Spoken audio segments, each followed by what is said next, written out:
जीवन में यदि आप बड़ी सफलता चाहते हैं तो आपको बड़े फैसले लेना पड़ेंगे और बड़े फैसले लेने के पीछे अंतरात्मा में कहीं ना कहीं जो डर होता है ना वो भी बड़ा होता है।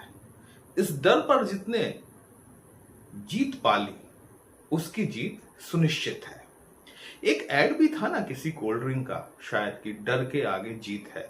बेसिकली वो जीत इसी जीत की बात है कि आपके अंदर जो कैपेबिलिटी है, जो रिस्क लेने की क्षमता है, उसको जब तक आप बाहर नहीं निकालेंगे सफलता बड़ी नहीं मिल पाएगी। अप्रैल माह 2026 काफी महत्वपूर्ण रहने वाला है क्योंकि अप्रैल माह में बहुत महत्वपूर्ण परिवर्तन हो रहे हैं। वैसे तो ये परिवर्तनों की शुरुआत 29 मार्च से हो जाएगी। इन सभी परिवर्तनों का हमारे कर्क राशि और लग्न के जातकों पर किस तरह से प्रभाव पड़ेगा अप्रैल माह में, वही हम लोग आज डिस्कस करने वाले हैं। नमस्कार दोस्तों, कैसे हैं आप सब। मैं आपका ज्योतिष मित्र श्लोक वर्मा आपके अपने चैनल श्री हनुमंत कृपा में आपका हार्दिक स्वागत करता हूं, अभिनंदन करता हूं। साथ ही अपने बड़े भैया श्री हनुमान जी से करवद्य निवेदन करता हूं कि अपने हनुमत कृपा परिवार के सभी सदस्यों को, नए जुड़ने वाले सभी सदस्यों को सुख समृद्धि प्रदान करें, उन्हें उनके कार्यों में आशातीत सफलता प्रदान करें। ये जो मेरे पीछे 4 का लिखा हुआ अंक देख रहे हैं, ये बताता है कि या तो आपकी राशि कर्क है या फिर आपकी लग्न कर्क है।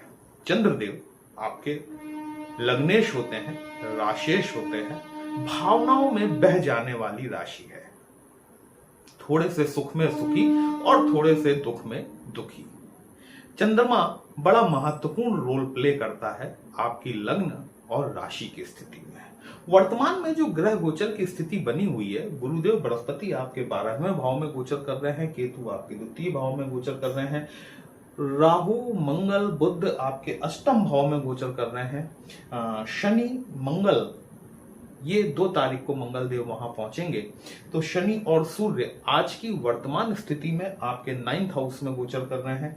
10th हाउस में सूर्य 14 अप्रैल को पहुंचेंगे। शुक्र वर्तमान में यहां पे विराजित हैं और 19 अप्रैल को शुक्र 11वें भाव में गोचर करेंगे। ये पूरे अप्रैल माह का गोचर है। इस गोचर का आप किस तरह से लाभ उठा सकते हैं, कहां पे आपको थोड़ी सी सावधानियां बरतनी है। ये जो मैंने आपसे कहा कि बड़े फैसले, तो ये बड़े फैसले लेने का वक्त है अप्रैल 2026 का माह। बात समझिएगा, सबसे पहला जो परिवर्तन होने वाला है 29 मार्च 2026 को, सबसे पहले जो आपके पत्रिका में द्वितीय भाव में केतु महाराज बैठे हुए हैं, ये अपना नक्षत्र परिवर्तन करने जा रहे हैं। ऐसा बहुत समय बाद होता है जबकि ये चारों बड़े प्लैनेट जो कि अपने राहु केतु शनि और गुरु बृहस्पति जैसे चारों बड़े प्लैनेट जो हैं स्वयं अपने ही नक्षत्र में गोचर करें। जब भी कोई प्लैनेट अपने नक्षत्र में गोचर करता है सर्वाधिक रूप से बलशाली होता है। आपकी पत्रिका में, आपके नेटल चार्ट में वो जिस स्थिति में बैठा हुआ है वैसे शुभाशुभ परिणाम आपको देखने के लिए मिलते हैं। केतु का जो ट्रांजिट अभी चल रहा है आपके द्वितीय भाव में चल रहा है, 2nd हाउस में। सूर्य की राशि है सिंह राशि यहां पर, और केतु महाराज 29 मार्च को नक्षत्र परिवर्तन करके अपने स्वयं के मघा नक्षत्र में गोचर करेंगे, जो कि सूर्य की राशि सिंह राशि के अंतर्गत ही आता है। मघा नक्षत्र कहीं ना कहीं सत्ता का प्रतीक है। इसका जो सिंबल है वो राज सिंहासन है। सूर्यदेव आपकी पत्रिका में आपके 2nd हाउस के ही लॉर्ड होते हैं, धन के स्वामी होते हैं। केतु का धन के भाव में, धन की राशि में जाकर गोचर करना, यहां पर यह बहुत महत्वपूर्ण हो जाता है कि आपकी पत्रिका में केतु की स्थिति कैसी है। यदि केतु की स्थिति आपकी पत्रिका में शुभ है तो निस्संदेह तौर पर 29 मार्च 2026 से लेकर 5 दिसंबर 2026 तक केतुदेव यहीं पर गोचर करेंगे। धन के क्षेत्र में असीमित तौर पर वृद्धि होने की संभावना है। विभिन्न संसाधनों से आपके पास में धन आगमन की सुविधा बनती हुई दिखाई देगी। इसका परिणाम आपको 14 अप्रैल 2026 से देखने के लिए मिलेगा। लेकिन यदि केतु की स्थिति शुभ नहीं है आपकी पत्रिका में, देखिए इस बात को समझिएगा, यदि केतु की स्थिति आपकी पत्रिका में शुभ नहीं है तो आपको अपने बैंक बैलेंस को बचा के रखने की आवश्यकता यहां पर महसूस होगी।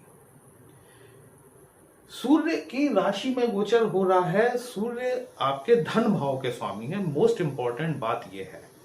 तो यदि केतु की स्थिति शुभ नहीं है, आप मंगलवार को या शनिवार को हनुमान जी के मंदिर में या देवी माता के मंदिर में जाकर एक लाल रंग का तिकोना झंडा वहां पर अर्पित करके आए, निवेदन करके आए, विनती करके आए कि ये मेरे केतु ग्रह की शांति के लिए है। यदि केतु देव शुभ है आपकी पत्रिका में तो बहुत अच्छी बात है। मघा नक्षत्र जो है ये बेसिकली हमारे पितरों को रिप्रेजेंट करता है। ओम पितृ देवताभ्यो नमः। ये आपके लिए 29 मार्च 2026 से लेकर 5 दिसंबर 2026 तक के लिए एक समझ लीजिए कि गोल्डन की मैं आपको दे रहा हूं। अपने पितरों के निमित्त हर अमावस्या पर कुछ निकालिए, कुछ भोज्य पदार्थ निकालिए, उन्हें अर्पण कीजिए। ये कीजिए। यदि केतु की स्थिति आपकी पत्रिका में शुभ नहीं है, कहीं ना कहीं ये केतु आपको थोड़ा सा प्रॉब्लम में रिलैक्स देंगे।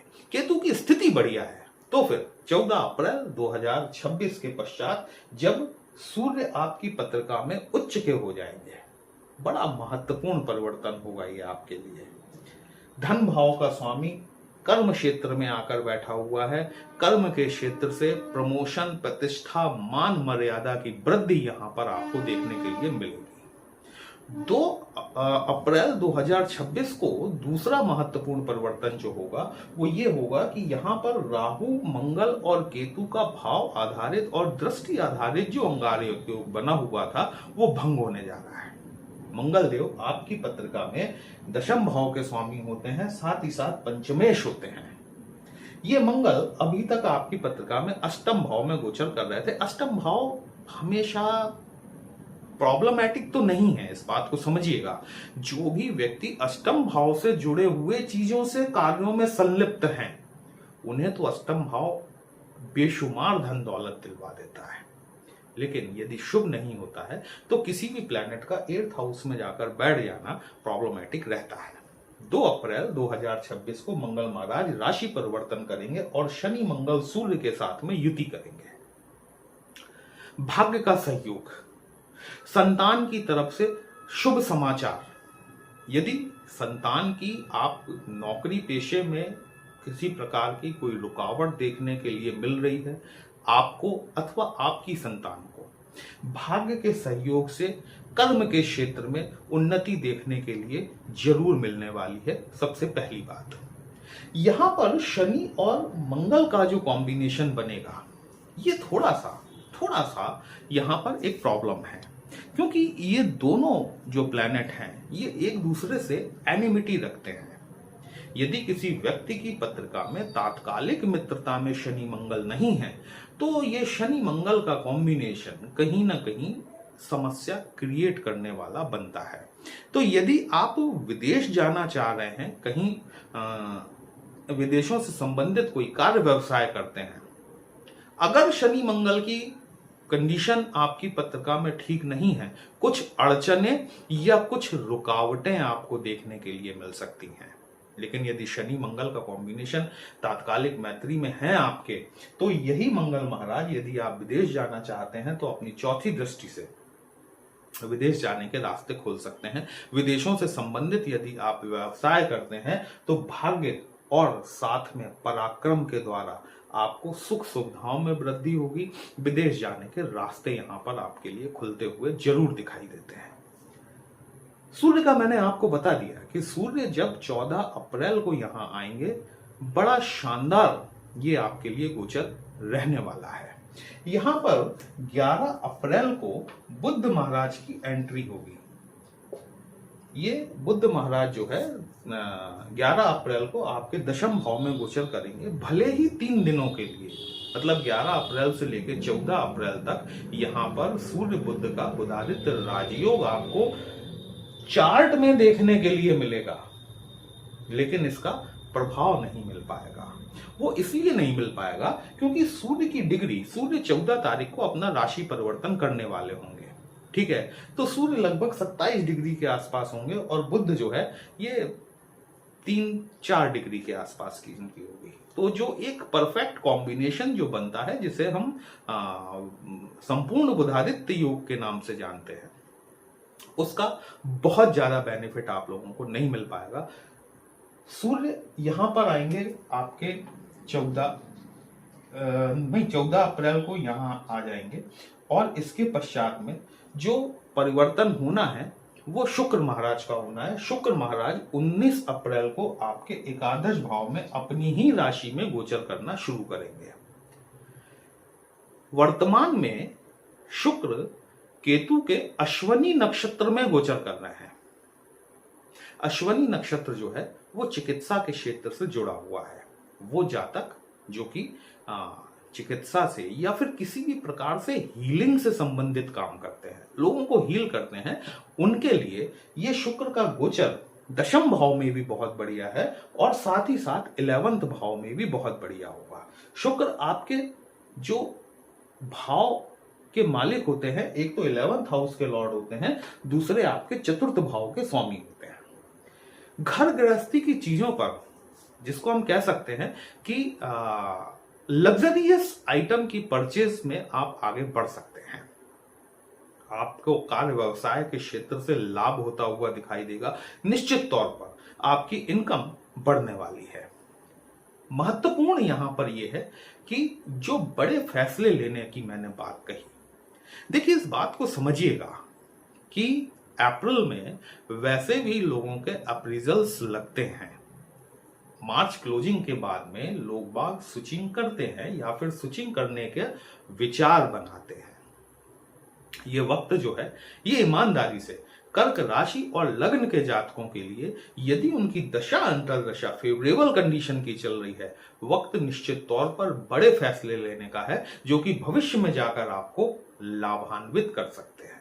वीडियो कहीं भी अच्छा लगा हो दोस्तों, अपने इस चैनल को लाइक शेयर और सब्सक्राइब जरूर कर लीजिएगा। हमसे यदि पत्रिका का विश्लेषण कराना चाहते हैं, व्हाट्सएप नंबर थंबनेल में दिया गया। पर्सनल कंसल्टेशन पेड होता है, एक छोटी सी फीस आपको पे करनी होती है। आपकी समस्या का उचित समाधान हमारे द्वारा करने का प्रयास जरूर किया जाता है। चलिए फिर मिलते हैं, तब तक के लिए जय श्री राम।